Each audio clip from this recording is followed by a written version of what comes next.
राधा कृष्ण। सतयुग और त्रेता युग बीतने के बाद जब द्वापर युग आया तो पृथ्वी पर झूठ, अन्याय, असत्य, अनाचार और अत्याचार होने लगे और फिर प्रतिदिन उनकी अधिकता में वृद्धि होती चली गई। अधर्म के भार से पृथ्वी दुखित हो उठी। उसने ब्रह्मा, विष्णु और शिव के पास पहुंचकर प्रार्थना की कि वे उसे इस असहनीय भार से मुक्त करें, लेकिन वे तीनों ही पृथ्वी को इस भार से मुक्त करने में असमर्थ थे। कोई उपाय न देखकर विष्णु ने कहा, चलिए हम लोग भगवान के पास चलें, वही हमें कोई उपाय बता सकेंगे। विष्णु, लक्ष्मी, ब्रह्मा और शिव के साथ गोलोक में पहुँचे तो उन्होंने ब्रह्मा परमेश्वर को कृष्ण के रूप में और उनकी माया को राधा के रूप में देखा। वो लोक के वृंदावन नामक सुंदर और सुरम्य वन में एक सुंदर आश्रम था। उसी के निकट एक नदी बह रही थी। विष्णु ने परम ब्रह्मा परमेश्वर को पृथ्वी के दुख की गाथा सुनाई तो उन्होंने कहा, मैं पृथ्वी के दुख से परिचित हूँ। पृथ्वी को भार मुक्त करने के लिए ही शीघ्र ही मैं ब्रज में कृष्ण के रूप में अवतार लेने वाला हूँ।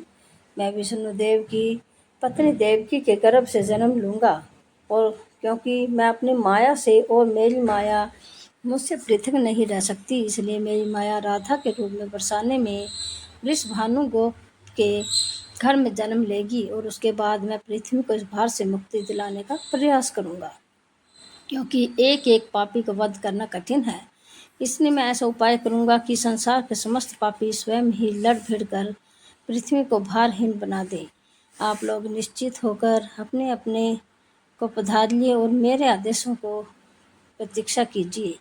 विष्णु आदि देवताओं ने परमेश्वर को प्रणाम किया और अपने अपने लोक में जाकर परमपिता के आदेश की प्रतीक्षा करने लगे।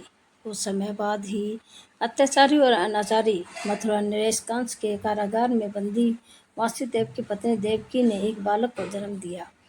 बालक के रूप में जन्म लेने से पूर्व भी भगवान ने उन्हें अपनी योजना बताते हुए आदेश दिया था कि वासुदेव जी उन्हें गोकुल में नंद गोप की पत्नी यशोदा के पास छोड़ आए और उसी समय उनके गर्भ से जन्म लेने वाली कन्या को लाकर कंस के हवाले कर दें। वह कन्या मेरी योग माया है। वासुदेव ने ऐसा ही किया और कृष्ण गोकुल में नंद गोप की पत्नी यशोदा की गोद में पलने लगी। उसी समय उनकी माया ने भी राधा के रूप में बरसाने के वृषभानु गोप की पत्नी के गर्भ से जन्म लिया, जिसका नाम माता पिता ने बड़े चाव से राधा रख दिया। दो अलग अलग गांवों में रहते हुए भी राधा और कृष्ण बचपन से ही एक दूसरे को चाहने लगे थे। वन में गायें चराते हुए अक्सर राधा ने कृष्ण की भेंट को बजाया करती थी। फिर जब वे दोनों बड़े हो गए तो जब भी रात की बेला में कृष्ण अपने बांसुरों के स्वरों द्वारा अपनी प्रियतमा राधा को पुकारते, राधा अपनी सहेली गोपालाओं के साथ कृष्ण के पास पहुंच जाती। राधा और कृष्ण का यह प्रेम तो किशोर लड़के लड़की का प्रेम था, जो थोड़े से दिनों में ही पूरे ब्रज में चर्चित हो गया। नंद बाबा और यशोदा ने चाहा कि कृष्ण का विवाह राधा के साथ कर दिया जाए। उधर बरसाने में वृषभानु और उनकी पत्नी कलावती की भी यही इच्छा थी। एक शुभ दिन देखकर राधा और कृष्ण की सगाई कर दी गई। पूरा ब्रज प्रदेश आनंद उल्लास भरे उत्सवों से भर गया, लेकिन उन दोनों का विवाह नहीं हो पाया था कि कंस के आदेश पर अक्रूर कृष्ण को बुलाने के लिए मथुरा से वृंदावन पहुंच गए और अत्याचारी कंस तथा राक्षसी सब भाव वाले उसके अनुचरों का वध करने के लिए कृष्ण को बलराम के साथ वृंदावन छोड़कर मथुरा जाना पड़ा। मथुरा में कंस आदि का वध करने के बाद मथुरा राज्य की सुरक्षा के उत्तरदायित्व ने कृष्ण को इतना उलझा दिया कि वह चाहकर भी वृंदावन नहीं जा सके।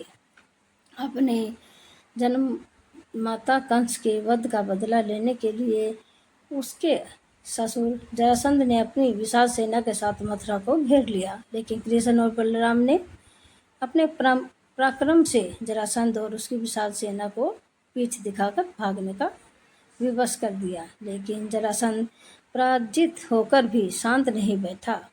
मथुरा एक छोटा सा राज्य था और नगर को सुरक्षित स्थान पर नहीं बसाया गया था। अतः कृष्ण ने मथुरा छोड़कर अन्य कहीं जाने का निश्चय कर लिया और जरासंध की विशाल सेना के बीच से मथुरा वासियों को सुरक्षित निकालकर हजारों योजन दूर भारतवर्ष के पश्चिमी सागर तट पर ले गए और द्वारका नगर की स्थापना करके एक शक्तिशाली यादव राज्य स्थापित कर दिया।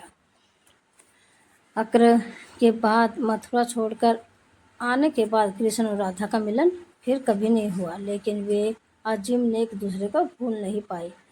वैभव संपन्न द्वारका में अनेक सुंदर पत्नियों का प्यार पाकर भी वह राधा के प्यार को नहीं भूल पाए और संसार आज भी राधा कृष्ण के प्रेम को एक आदर्श प्रेम के महान तथा अमर प्रतीक के रूप में याद करता है।